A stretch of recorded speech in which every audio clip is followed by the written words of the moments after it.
코로나 바이러스가 더 확산되고 있고, 세계 여러 나라는 매우 심각한 상황으로 진행되고 있습니다. 우리 한국도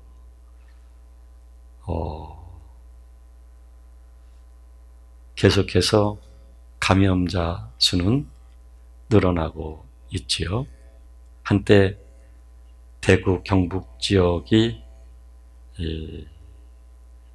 신천지 사람들로부터 시작을 해서 많이 확산이 되었는데, 지금은 전국으로 확산이 되어지고 있습니다. 그래서 정부에서는 사회적 거리두기 이미 1차적으로 시행을 했지요. 그 시행이 아마도 효과가 있었다고 판단이 되어진 것 같습니다. 그래서 두 번째 사회적 거리두기를 시행하고 있습니다. 마스크 착용은 물론이지만 모임과 기타 사람들의 접촉을 최소화하라는 얘기죠. 손도 자주 씻어야 된다는 얘기고요. 이렇게 그 사회적 거리두기를 하다 보니까 모든 국민들이 참 많이 답답해하는 것 같습니다.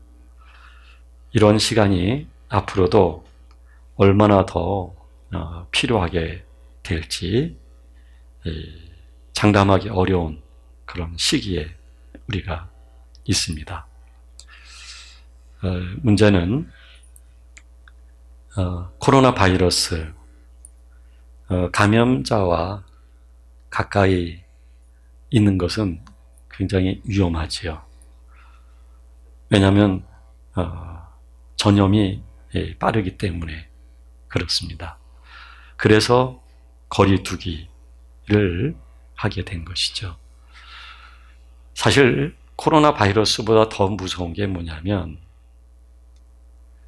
하나님을 떠나 살아가는 일체의 모든 것이다라고 말을 할 수가 있습니다.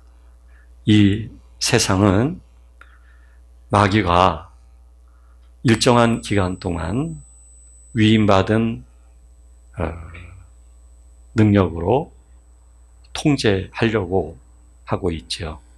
그래서 그 통제 속에 있는 인간에 의해서 이 세상은 오늘에 이르게 된 것이죠. 세상은 사람이 살아가는데 필요한 여러 가지 조건과 요소들이 참 많습니다. 그래서 사람들은 그것으로부터 벗어나지를 못해요. 사람들은 어떻게 해서든 간에 이 세상에 좋은 것을 가지려고 합니다. 반면 그것을 갖지 못하게 되면 스스로 실패했다라고 생각을 하고, 또 스스로 불행하다라고 생각을 하는 것이죠. 이렇게 사람들에게 있어서 이 세상은 어느덧 달콤한 그런 세상이 되어버리고 만 것이죠. 그런데 사람이 이 세상에 살고 있지만 이 세상과 친구가 되면 참 곤란합니다. 세상의 달콤한 것으로부터 벗어나지 못하면 참 곤란하다는 얘기죠. 그래서 세상과 거리두기 필요하지요. 즉 세상 속에 살고 있지만 분리된 하나님의 사람으로서 살아가는 삶이 매우 중요한 것이죠. 이것은 세상에 살고 있는 모든 사람들을 무시한다는 얘기가 아닙니다.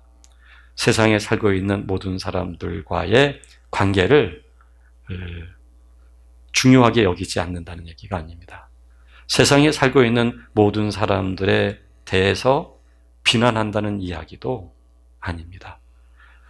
하나님의 사람들은 세상의 모든 사람들을 사랑해야 될 사람들이죠. 그들과 모든 것을 나눌 수 있는 그런 사람들이 바로 하나님을 믿는 사람들이죠. 그러므로 마귀가 예수 그리스도를 시험할 때도 말이죠. 세상에 좋은 것을 보여주면서 이 모든 것을 다 예수님에게 주겠다는 겁니다. 그러니 자기에게 절을 하라 하는 것이죠. 세상은 우리를 유혹을 합니다. 그런데 이 세상이라고 하는 것은 조금 전에 말씀드린 것처럼 이 바이러스보다도 더 전염성이 강해요. 우리의 생각과 우리의 마음과 우리의 존재 그 자체를 세상은 삼켜버려요.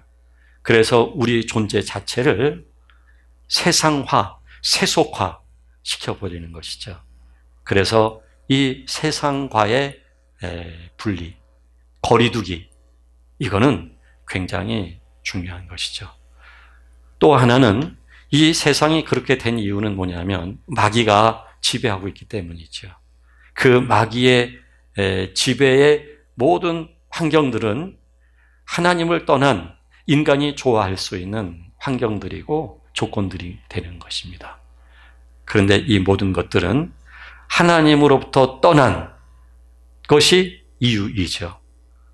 즉, 이 세상은 우리를 유혹하고 있지만 또 하나 거리 둬야 되는 것은 뭐냐면, 그리고 이 세상이 만들어진 것이 뭐냐면 바로 하나님과 떠남으로 주어진 죄가 되는 것입니다. 이 죄라고 하는 것은 꼭 거짓말하고 도둑질하고 남을 때리고 업신여기고 하는 것만 죄가 아니라 하나님이라고 하는 존재로부터 벗어나게 되어지면, 의와 진리로부터 벗어나게 되어지면 육이 되어집니다. 육이 되어지는 순간부터는 모든 게 다 죄가 되어지는 것입니다. 이 죄가 우리를 꽁꽁 묶어버리죠. 이 죄가 우리들을 죄 안에서만 살 수 있도록 그렇게 길들여져 가는 것이죠. 그러나 하나님께서는 이 죄로부터 우리를 건져내시는 것이 하나님의 구원의 역사인 것입니다. 따라서 하나님께서는 우리들을 죄와 거리 두기를 원하시는 거예요. 이 죄라고 하는 것은 코로나 바이러스보다도 이 전염성이 더 강해요. 얼마나 달콤한지 뿐만 아니라 얼마나 그 속에서도 말이죠, 우리가 어떤 존재의 의미를 찾게 하는지. 그러나 그 끝은 절망입니다. 그 끝은 죽음인 것입니다. 그러므로 이 죄가 괴롭히는 것이죠. 이미 그 죄가 우리 안에 있습니다. 그리고 우리가 이미 세상을 사랑하고 있습니다. 그래서 세상과 죄와 마귀로부터 우리가 상당 부분 통제가 되어지면서 그렇게 살아오다 보니까 우리 자신이 만들어진 것입니다. 그러므로 우리 안에는 죄의 속성이 있는 거예요. 우리 안에는 세상을 좋아하는, 세상 방식으로만 살아가는 것을 즐거워하는, 세상 것을 포기하고서는 살 수 없는, 세상 것이 음식이 되었고 세상 것이 물이 되어버리고 말았습니다. 그래서 세상 것을 좋아하는 그런 속성, 즉 육체라고 하는 속성이 우리들에게 있는 것입니다. 바로 이 육체는 우리 영혼까지 삼키는 것이죠. 육체는 우리 안에 하나님의 생명이 흐르지 못하도록 하는 것입니다. 육체는 어마어마한 전염성을 가지고 있어요. 여러분, 한번 마약에 빠지면 벗어나지를 못하잖아요. 음주, 흡연, 이 중독성이 얼마나 강합니까? 우리가 살면서 살아가는 그 삶의 패턴이 하나의 구조화가 되어지게 되면 우리는 그 구조 속에서도 벗어나지를 못해요. 강력하게 우리를 잡아매는 것이죠. 그래서 우리 안에 있는 육체, 이 겉사람이라고 하는 이 속성으로부터 또 거리두기. 이게 굉장히 중요한 것입니다. 이 거리두기란 말을 성경적으로 말을 한다면 이것은 거룩이라는 얘기예요. 거룩이라고 하는 이 카다시라고 하는 히브리어의 뜻은 분리라는 의미를 가지고 있거든요. 분리. 세상과 분리시킨다는 얘기예요. 죄악과 분리시킨다는 얘기예요. 우리의 육의 속성인 겉사람과 분리시킨다는 얘기예요. 이것을 분리시키는 것을 가리켜서 거룩이라고 이야기하는 것입니다. 이 분리를 다른 말로 말한다면 그게 바로 구별이에요. 그래서 이 카다시라고 하는 이 거룩이라고 하는 것은 바로 구별을 의미하는 것이죠. 세상으로부터 구별하고 죄로부터 구별하고 우리의 자아로부터 구별하는 것을 의미하는 거예요. 예수 그리스도가 2000년 전에 예루살렘 성에 입성하시게 됩니다. 예루살렘 성의 입성은 곧 예수 그리스도가 하나님 아버지의 구속의 역사를 성취하시기 위한 마지막 과정이기도 한 것입니다. 마지막 큰 고난이기도 하고 마지막 가장 어마어마한 죽음이기도 하고 바로 그 고난과 그 죽음을 선택하셔서 왜냐하면 하나님께 순종하시기 위해서 예루살렘 성에 입성하시게 되는 것입니다. 하나님은 이미 이스라엘 백성을 민족 공동체로 만드셔서 하나님의 자녀로 하나님은 부르셨습니다. 하나님의 자녀인 이스라엘 백성들을 하나님은 거룩하게 하나님이 거룩하신 것처럼 거룩한 자녀 되게 하시는 것이 하나님의 구원의 목적이에요. 그들을 부르지만 그들은 여전히 세상을 좋아하는 사람들이에요. 죄에 길들여져 있는 사람들이에요. 여전히 자기 육이라고 하는 속성의 지배를 받는 사람들이에요. 그래서 하나님께서는 세상과 죄와 그리고 육체라고 하는 이 속성이 무엇인지 이것을 명확히 알려주는 율법을 이스라엘 백성들에게 주신 거예요. 그 율법을 지켜 행하라 라는 것이죠. 이 율법을 지켜 행하면 나의 백성이 될 것이다. 거룩한 백성이 될 것이다. 그래서 하나님이 그들에게 율법을 주셨던 것입니다. 그러나 그들은 그 율법을 통해서 죄를 알 수가 있지요. 그 율법을 통해서 거룩하신 하나님을 알 수가 있어요. 구별하시는 하나님, 죄와 구별하시는 하나님, 애국과 구별하시는 하나님, 세상과 구별하시는 하나님, 우리의 육체라고 하는 속성과 구별하시는 하나님을 율법을 통해서 하나님은 알려주시는 거예요. 그래서 율법을 그들에게 주셨던 거예요.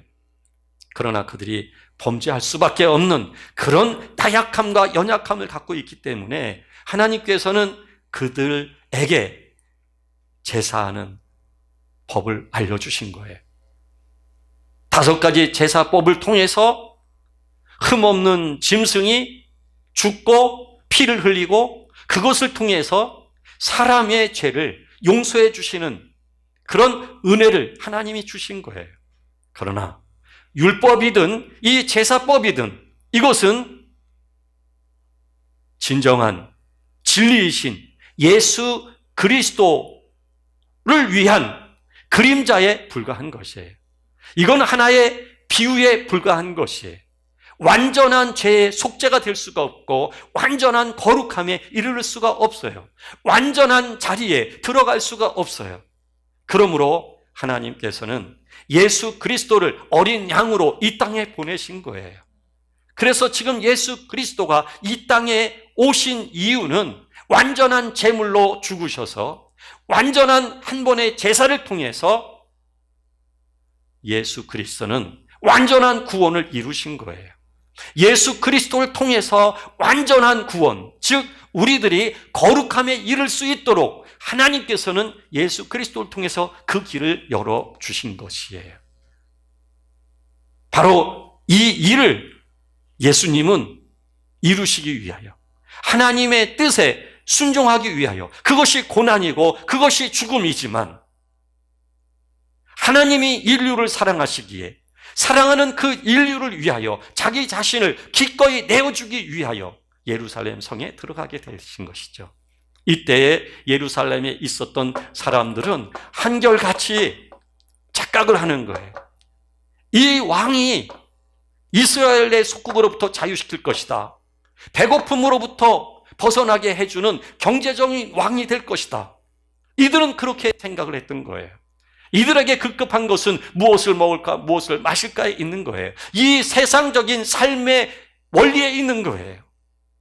예수 그리스도께서는 이 세상의 삶의 원리로부터 우리를 구별하셔서 하나님 안에서 하나님의 인도와 역사 속에서 거룩함 속에 살아갈 수 있도록 하나님은 인도하시는 것이 하나님의 진정한 구원 속에 담겨져 있는 의미인데, 예수 그리스도가 오시게 되었을 때에 먹을 문제를 해결해 주실 분이시다.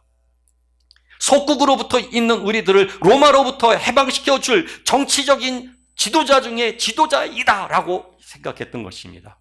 이들은 지금 당장 필요한 것이 그거거든요. 지금 당장 필요한 것이 정치의 문제예요. 지금 당장 필요한 것이 나라의 문제예요. 지금 당장 필요한 것이 먹고 마시고 입고 사는 문제예요. 지금 당장 필요한 것이 직업의 문제예요. 지금 당장 필요한 것이 건강의 문제라는 이야기죠. 그래서 이러한 주님께서 오셨다. 이분은 그런 능력의 예수 그리스도이시다. 그래가지고 그 예수 그리스도를 찬양하기 위해서, 찬송하기 위해서 종려나무 가지를 꺾어서 종려나무 가지를 흔들면서 예수님이 들어오시도록 환호했던 것입니다. 예수 그리스도를 그렇게 환호했던 것입니다. 예수 그리스도가 오신 목적은 그들의 왕이 되어서 경제적인 문제, 정치적인 문제, 나라의 모든 문제, 개인의 모든 문제를 해결해 주는 것에 있는 것이 아니었어요. 그게 아니고 그렇게 환호하는 모든 사람, 이미 자기 자신을 죽이려고 했던 그 모든 사람까지도 세상으로부터 구별하기 위해서, 죄로부터 구별하기 위해서, 자기 자아의 육의 속성으로부터 구별하기 위해서 예수님은 이 땅에 오셨던 거예요. 이 땅에 오셔서 바로 구별을 통하여 거룩함에, 온전함에 이르도록 하시기 위하여 하나님이 이 뜻을 이루시기 위하여 예수 그리스도를 보내신 것이고, 예수 그리스도는 하나님의 뜻에 순종해서 그 예루살렘 성에 들어가신 것이죠. 환호가 전부가 아니에요. 그 환호는 무지의 소치예요. 그 환호는 환호 대신에 탄식해야 될 거예요. 회개해야 될 거예요. 그러나 그들에게는 그런 눈이 없었던 것이죠. 코로나 바이러스의 이 문제를 보면서, 당장 우리 앞에 떨어져 있는 발등에 불을 보면서 우리는 코로나 바이러스가 가장 큰 문제가 되어버리고 말았지만, 진정한 문제는 우리가 하나님 앞에서 세상과 구별되는 데 있는 것이죠.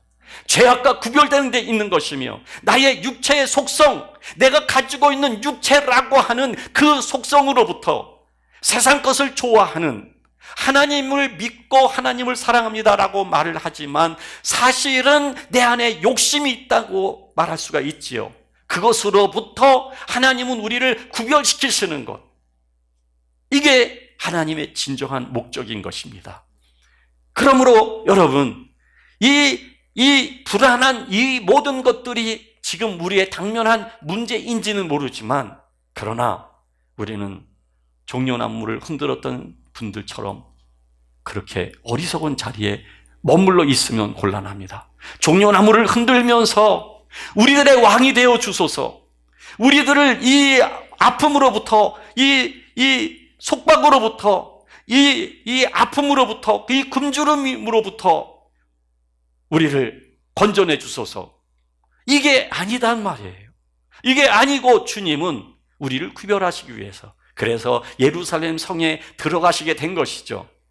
구약에서 말하고 있는, 특히 레위기에서 말하고 있는 그 제사는 불완전한 것이며, 출애굽기에서 말하고 있는 하나님이 율법을 주신 것 또한 우리를 거룩하게 이르게 할 수 없는 것이기에, 이 모든 첫째 되는 이 모든 것을 예수 그리스도께서는 폐하시키시고 두 번째 것을 세우시기 위하여 지금 예루살렘 성에 들어오시게 된 것입니다. 그리고 예수 그리스도는 마침내 자기 자신을 내어주셔서 십자가에 의하여 죽음을 조용히 맞이하게 되시죠. 그 죽음 속에서 예수 그리스도는 어린 양으로 죽음을 통하여, 단번에 죽으심으로 인하여 완전한 제사를 통해서 우리들을 살 길을 열어주신 것이죠. 우리의 죄를 용서받는 그런 길을 주님이 열어주신 것이죠. 우리들로 하여금 그리스도 예수 안에서 믿음으로 살아갈 수 있는 길을 열어주신 것이죠. 그렇게 하나님은 우리에게 자비를 베풀어 주신 것입니다. 그러므로 예루살렘에 입성하신 예수님의 목적은 하나님의 목적과 동일한 것으로서 우리들을 구별하기 위해서인 거예요. 우리를 구별하기 위해서. 그래서 첫째 것을 폐하시고 둘째 것을 세우시기 위해서 오신 거예요. 바로 그리스도의 몸을 단번에 들으심으로 말미암아 우리가 거룩함을 얻을 수 있도록 하시기 위하여 예수님이 이 땅에 오신 거예요. 그것이 예수 그리스도의 목적인 것입니다.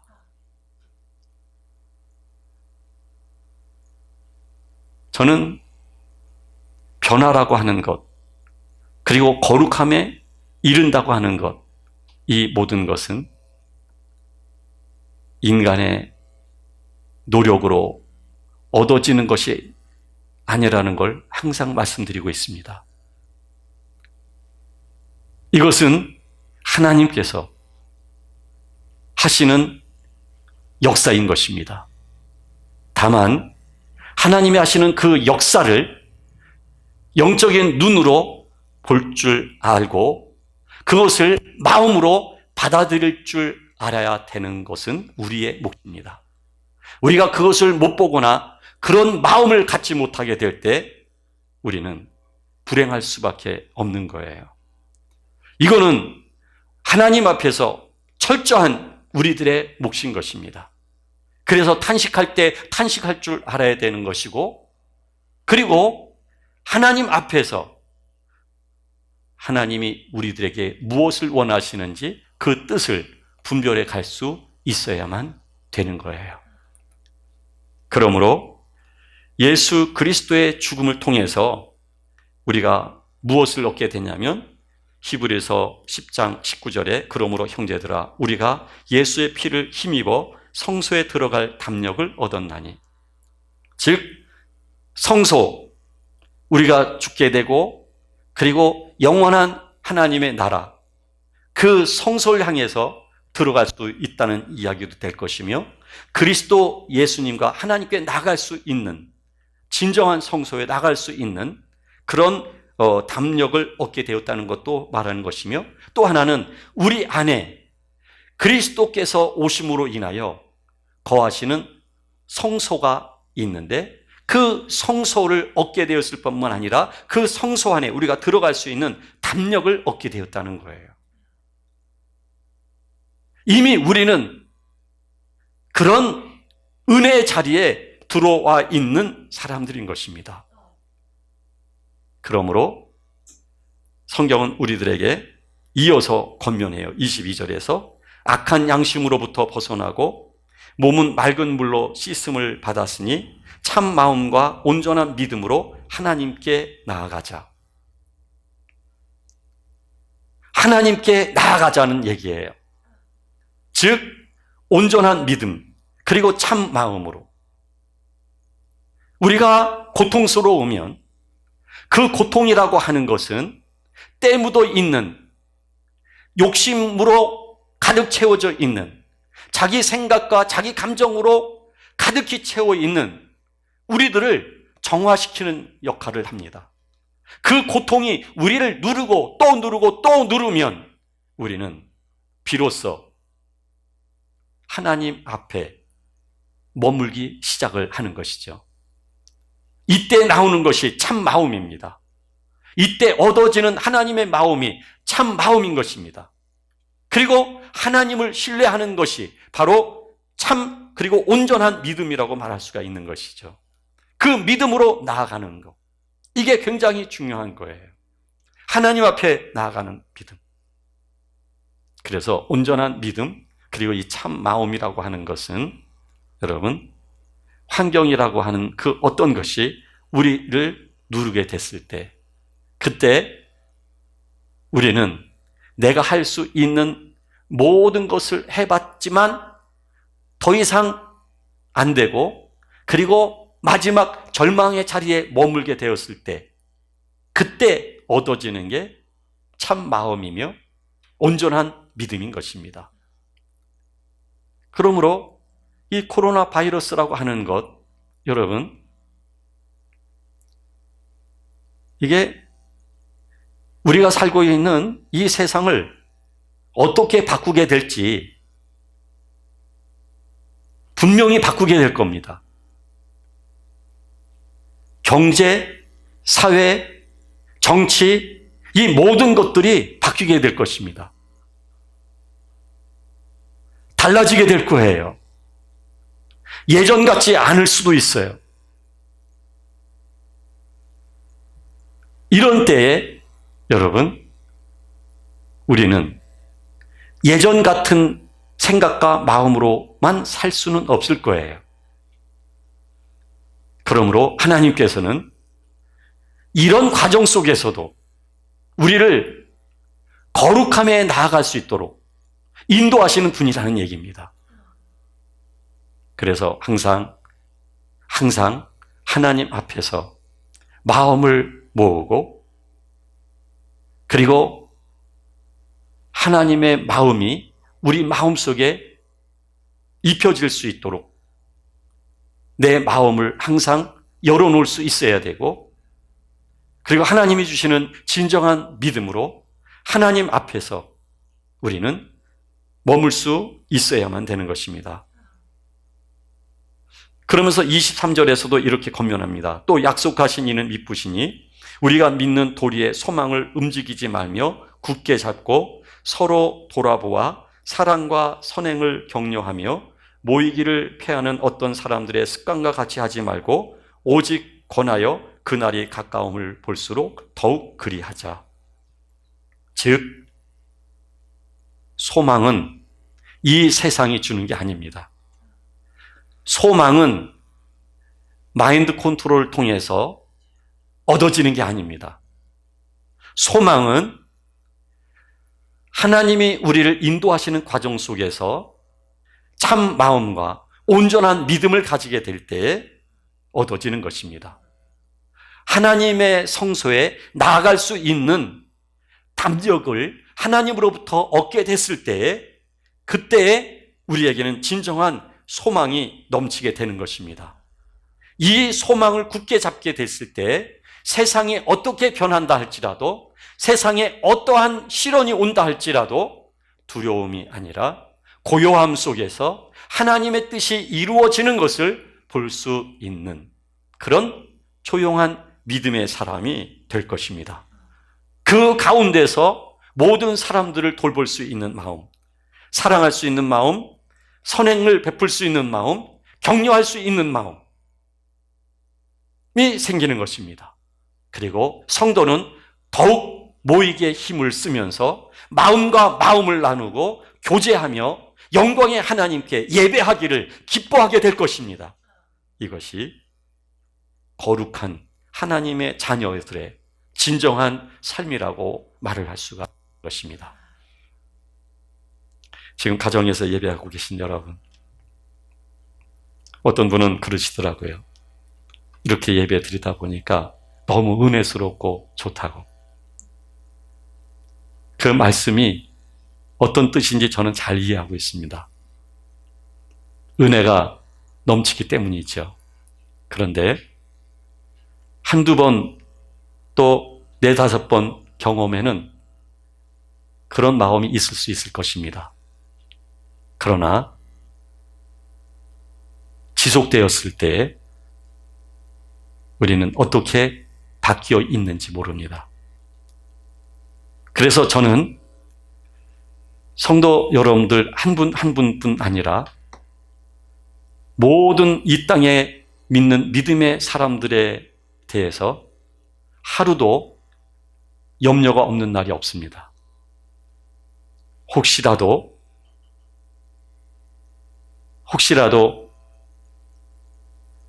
편한 것이 자유로 착각이 되어질까 봐, 혹시라도 진정한 예배의 의미가 희석될까 봐 굉장히 우려되고 굉장히 염려가 되어집니다.